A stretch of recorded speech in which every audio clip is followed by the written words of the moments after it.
Em primeiro lugar, eu quero agradecer a CEPLAC pelo convite e pelo auxílio que ela vem me dando esses anos todos de assistência técnica, juntamente com o Senar e com a cooperativa de Gandu e outros órgãos. Eu já conheço a Ivan há mais de 10 anos e a gente vem fazendo um trabalho lá de produtividade em Gandu. A minha área são 4,5 hectares e a gente vem estendendo esse trabalho, já ampliando, já plantou mais 3 hectares de SAF e agora está com um novo projeto de 3 hectares. Eu vou passar alguns slides aqui para mostrar a vocês o trabalho. A fazenda é Água Vermelha. Em primeiro lugar, toda propriedade hoje, no meu ponto de vista, tem que ter um viveiro. Porque o que é que eu venho? Eu venho ao longo de 10 anos, todo ano eu faço replanta, faço adubação modular e todo ano morre de 18 a 19 plantas por hectare. Então algumas plantas morrem por excesso de produção, porque até agora eu não sei a adubação dela, que nem Ivan fala, tem plantas às vezes que extrapola 300, 400 frutos e ao longo do caminho a gente peca na adubação essas plantas às vezes chega a óbito. E a questão da produtividade, a gente vem mantendo a produtividade. Do terceiro para o quarto ano, começou com 65 arrobas, foi ampliando, e o ano passado a gente chegou a 200 arrobas e 4 quilos de média. Eu vou passar aqui as fotos, essa é uma nova área que eu vou implantar agora. As áreas que a gente está fazendo é com banana da terra e com cacau a pleno sol e no sistema SAF agora. Então o que a gente está fazendo? A gente está pegando uns pastos degradados que a gente tem lá, são pastos de 20, 30, 40 anos de extrativismo, onde o solo está com pH baixo, os minerais estão todos baixos e a gente vem recuperando com banana da terra, cacau e seringa. Essa área aqui foi implantada. Aqui essa foto é no dia 31/5/2016. Eu tenho foto de 2001 até agora do nível de produtividade da área mais velha. Vou passando aqui para vocês ir acompanhando. Essa área aqui vocês podem observar, está com banana da terra, que é aquela área, uma área mais velha. A grande questão é, eu estava plantando muda e clonando no campo. Só que o que acontece? Eu não estava conseguindo fechar os 100% da clonagem no campo. Às vezes ficava muda, clona hoje, clona amanhã, e aí tinha muda que às vezes esperava 3, 4 anos e não clonava. Então qual é o objetivo meu hoje? Eu faço o viveiro na propriedade, clono tudo 100% e só levo muda para o campo clonada. Esse material tem 3 anos, EPS 1319 na área nova, isso aí foi muda clonada. E aí, qual é o objetivo desse? Você, quando planta muda clonada, você consegue manter um padrão de tamanho. Você planta 1000 plantas clonadas, ela cresce todo um padrão. Quando você coloca as mudas, que você vem clonar depois, tem mudas que pega, tem muda que não pega, tem material que está com porte maior, um porte menor, e a roça não fica num padrão uniforme de tamanho. Tem planta grande, planta pequena. Essa foto aqui é da área que inteirou 3 para 4 anos. Essa daqui foi depois que eu conheci Ivan. Eu vinha fazendo um trabalho no início, só que eu só tinha uma adubação até 90 arrobas. E eu vou mostrar outras fotos para vocês da área que deu 115 arrobas de terceiro para quarto ano. E eu não tinha noção muito da adubação de 90 arrobas e a área ficou num estado vegetativo muito feio. Aí para vocês verem o aspecto foliar de fruto, as plantas muito bem nutridas, muito bem carregadas e ao mesmo tempo com aspecto foliar muito bonito. Aqui agora vocês vão observar, essa é a mesma área, o processo de floração, para quem quer fazer uma polinização forçada, cai a área depois. Aqui ó, essa área, isso aqui foi em 2011, então eu tinha feito no início a adubação para 90 arrobas. Aí a planta botou, o que é que o pessoal falava? Cacau no ano que bota muito, no outro não bota. Lógico, a gente está com a adubação baixa, às vezes ineficiente, a planta ultrapassa 20, 30, 40 arrobas da adubação que a gente fez. O que é que ela vai fazer? Ela vai ter que pegar um adubo do parcelamento da adubação do ano seguinte para repor aquela questão do estresse dos minerais que ela extraiu do solo dela para manter a produtividade. Então o pessoal disse, ano que cacau bota muito na safra, o temporal é pouco, ou o ano que vem não bota. Isso não existe mais. Hoje o que define muito é o clima. Se choveu bem, você pegou um clima bom, com adubação modular, o limite é você que dá. A área, vocês podem observar, a área é muito bem carregada, só que a área está com a folha, está absorvendo os minerais tudo da folha. Ó. Isso é tudo deficiência, então Depois que você tem um pouco de noção, eu tenho estudado bastante, Ivan, o pessoal lá da CEPLAC de Gandu tem me dado um auxílio e a gente vai vendo que quanto mais a gente estuda, a gente não sabe nada. A gente vai aprendendo um pouquinho e vai analisando tudo, vai vendo os macros, os micros, a questão do solo, o solo de baixada, solo de alta. Aqui eu vou passando, porque essa foto ficou um pouco escura, mas aqui é 2016, vou passar outro. Aqui foi o temporão desse ano. O pessoal falou, foi bom, eu digo, até agora eu colhi no temporão 70 arrobas. Então assim, o que é que acontece? Eu tive uma produtividade muito boa, só que os frutos reduziram o tamanho da amêndoa. Mas quando eu vou mostrar agora a foto a vocês da safra, então assim, você vê que o temporão, as plantas reduziram o tamanho, mas a safra já começa, aqui outra foto, essa foto agora é da safra. Então você está vendo que a grande questão é, essas plantas, eu não estou indo pelo índice de contagem de fruto, mas tem planta que está com quantidade de fruto muito grande. E aí, o A200 a gente conseguiu, né? Sem polinização, com adubação modular. Foi tanto que Ivan falou, rapaz, ultrapassa a adubação modular das 200, porque vai começar a extrair das plantas. E tem a outra questão também, que às vezes a planta produz muito, mas na época que você está no preenchimento dos frutos, falta água. Mas a adubação que a gente vem fazendo, a gente vem seguindo. Essa área aqui, vocês podem observar, isso foi um PS 1319, tinha quase 100 frutos em uma colheita só. Então, se for o patamar de 150 frutos para 500 arroba, nessa planta, você fazendo a adubação, eu não acho uma coisa tão difícil.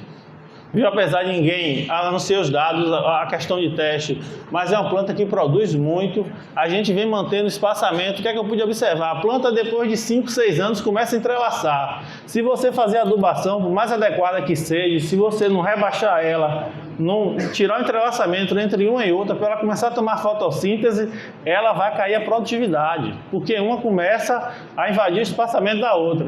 Aí a questão da implantação. Hoje eu trabalho lá assim, estou implantando uma área nova, o sistema meu é uma fila de seringa, 5 de cacau, por questão minha área é alta, eu tenho um problema muito de ventilação. Eu faço o quê? O espaçamento 3x3, as áreas que eu estou implantando, por mais dificuldade e caro que seja, eu estou fazendo sistema de estrada para eu ter locomoção dentro, porque a gente tem que pensar às vezes na velhice, que a gente quer ir em uma propriedade e às vezes a gente não consegue rodar roça porque não tem acessibilidade. Então a roça tem que ter estrada para você poder rodar, olhar as áreas. A gente vem trabalhando com área monoclonal. Esses clones são excelentes, agora todos eles têm seu ponto particular. O 1319 é um espetáculo, mas às vezes dá bastante vassoura na almofada, alguns períodos. O Ipiranga é muito bom, mas é uma planta que você tem que controlar na poda. O CCN10 é uma planta boa, mas é grande porte, se você não segurar ele avança. O PH16 é um espetáculo, mas quando você chega ao 3º, 4º ano, ele explode em produção, só que como ele produz muito, e é igual uma vaca holandesa, o que é que ele faz? Ele esgota o micro, e a gente está focado só na adubação de NPK. Calagem, gessagem quando pega e NPK. E os micros é um ponto essencial nas plantas. Eu estava mesmo com a deficiência de cobre e manganês. Tem uma planta aqui mesmo que eu fiz adubação e não foi via foliar não, foi via solo. Eu coloquei o sulfato de cobre, pegou 16 kg por hectare e assim que choveu a planta lançou. Eu vou mostrar a foto aqui a vocês. Eu não estou mandando você jogar nada disso não, viu? Foi em cima de análise de solo e análise foliar, por isso que eu fiz a aplicação. E o resultado você vê a olho nu, é um negócio impressionante. Essa aqui é uma área, ó, minha também, clonada, só que o que é que eu estou falando? Eu estou fazendo toda a planta que eu estou desbastando, às vezes em alguma área que nem meu pai tem lá, a gente está mantendo o toco com mais ou menos 1 metro.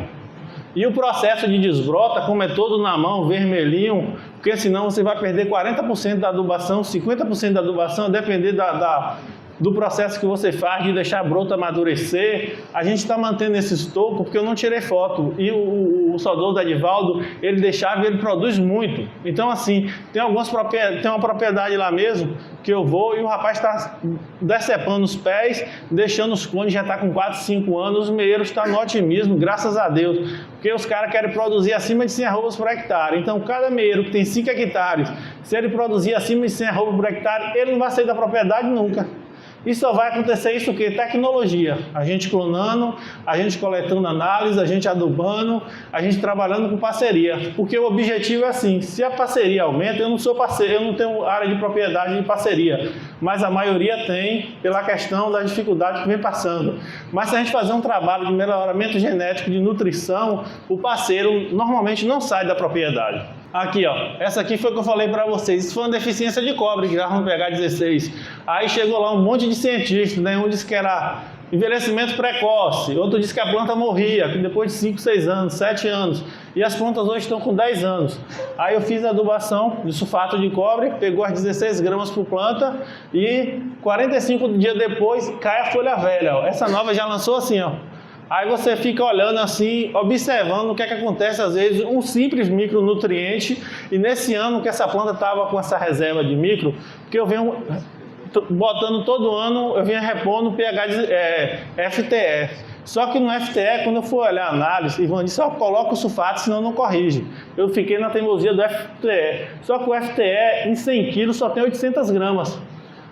Aí você coloca 400 gramas de sulfato de cobre numa área, sendo que a planta está com deficiência de 16 kg naquela própria hectare.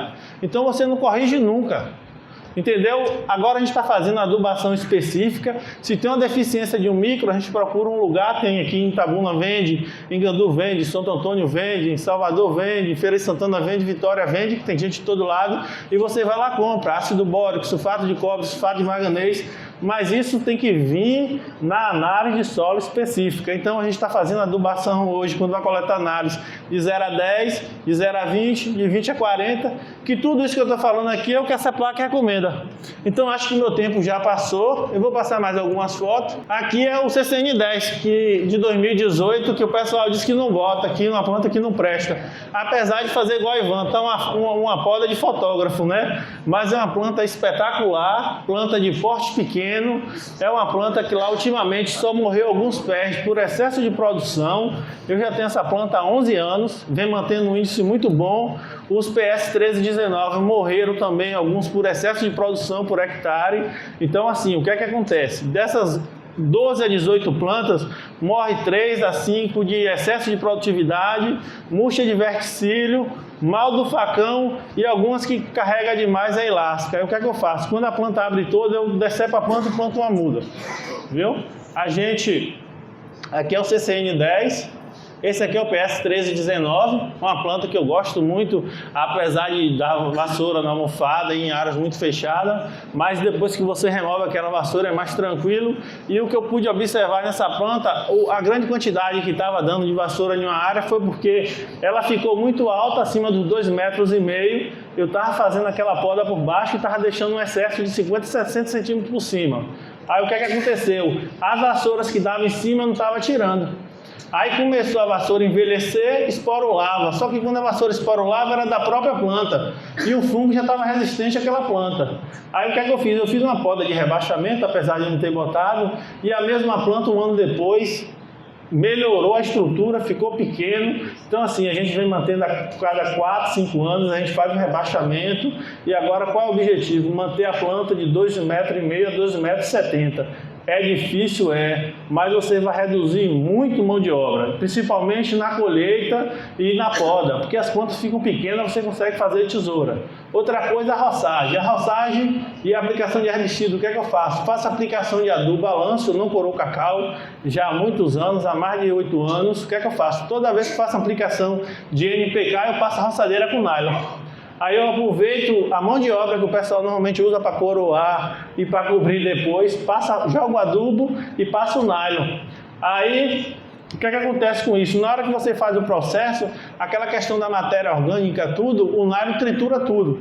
Então você mantém a roça limpa por 3, 4 meses, o adubo que você jogou na área, o outro tem um espalhamento uniforme, entendeu? E o que é que acontece com isso? Você tem benefício porque você diminui muito a aplicação de herbicida na área. E a área, depois que mantém um padrão, você não tem mais sol. A planta, ela cobre toda a superfície do solo, na divisa dela, e você tem a área toda bate-folha. Essa aqui é minha estufa solar, eu quero agradecer vocês, muito obrigado, e vai desculpando alguma coisa.